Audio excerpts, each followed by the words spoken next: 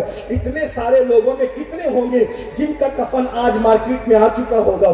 ہائے ہائے, کیا غفلت ہے. ہمارے کفن مارکیٹ میں آ چکے ہوتے ہیں, ہم کھا رہے ہوتے ہیں, موج مستی کر رہے ہوتے ہیں, مزے کر رہے ہوتے ہیں. یہ تلخ حقیقتیں میرے بھائی, اللہ اکبر. اور جب یہ کفن میں لپیٹے جاؤ گے تو پھر اللہ اللہ, پھر تصور کرو کاندھے پہ اٹھائے گئے, قبر میں ڈالے گئے, اور پھر وہ قبر کی تنگ تاریک وادی. ہائے ہائے, اللہ کے سچے نبی نے ارشاد فرمایا بے نمازی کی قبر جہنم کی آگ سے بھڑکا دی جاتی ہے اور وہ جہنم کی آگ پر اپنی قبر میں لوٹ پوٹ کرتا ہے. اور اسی پہ بس نہیں, ذرا ایک بات اور سن لو. نماز کے لیے اپنے آپ کو دھوکہ دینے والوں, نماز کے لیے ٹائم نہ نکالنے والوں, عمل سے بے خبر رہنے والوں, سن لو سن لو, اللہ کے سچے نبی کا فرمان سن لو. آقا ارشاد فرماتے ہیں بے نمازی پر ایک سانپ مسلط کیا جاتا ہے, ایک اژدہا مسلط کیا جاتا ہے. اس کا نام شجاع الاقرع ہے اور وہ گنجا سانپ ہے. اس کی آنکھوں سے آگ نکلتی ہے, اس کے ناخن ایک دن کی مسافت اتنے لمبے ہیں, اگر وہ کسی کو ایک بار ڈنک مارے 70 گز زمین میں انسان دھسے. وہ شجاع الاقرع کہتا ہے او بے نمازی, میں تجھے ڈسوں گا. فجر نہیں پڑا تو ظہر تک, ظہر نہیں پڑا تو عصر تک, عصر نہیں پڑا تو مغرب تک, مغرب نہیں پڑا تو عشاء تک, عشاء نہیں پڑا تو فجر تک, اور قیامت تک تجھے ڈستا رکھوں گا. سوچو اتنا نازک جسم ہے اپنا, اتنا نازک. مچھر کا ڈنک ہم سے برداشت نہیں ہوتا, کھیت کا بچھو کاٹ لے برداشت نہیں ہوتا, جب وہ شجاع الاقرع ڈسے گا. یہ مولوی صاحب نہیں کہہ رہے ہیں, مصطفیٰ جان رحمت فرمائے. جس کے کہنے پر اللہ کو ایک مانا, جس کے کہنے پہ قرآن کو اللہ کی کتاب مانا, جس کے کہنے پر دین کو اسلام مانا, سچا دین مانا, وہی رسول فرما رہے قیامت تک قبروں میں شجاع الاقرع, وہ گنجا سانپ جس کے مارنے سے انسان 70 گز زمین میں دھسے گا. ہے ہمت, ہے طاقت, ہے قوت, پھر کیوں وقت نہیں نکالتے نماز کے لیے؟ صرف 10 منٹ کا ٹائم اللہ کے عذاب سے بچنے کے لیے. اور پھر سوچو اتنے مسائل میں گھرے ہو, اس سے کہتے ہیں یہ دعا کر دو, وہ دعا کر دو, وہ دعا کر دو. سن لو, اللہ کے رسول علیہ السلام نے فرمایا جو نماز چھوڑ دیتا ہے اللہ تبارک و تعالی نیکوں کی دعا سے اس کا حصہ ختم فرما دیتا ہے. یعنی نیک تمہارے لیے دعا کرے, اس میں تمہیں کوئی برکت نصیب نہیں ہوگی. اسی پہ بس نہیں, اللہ کے رسول صلی اللہ علیہ وسلم کی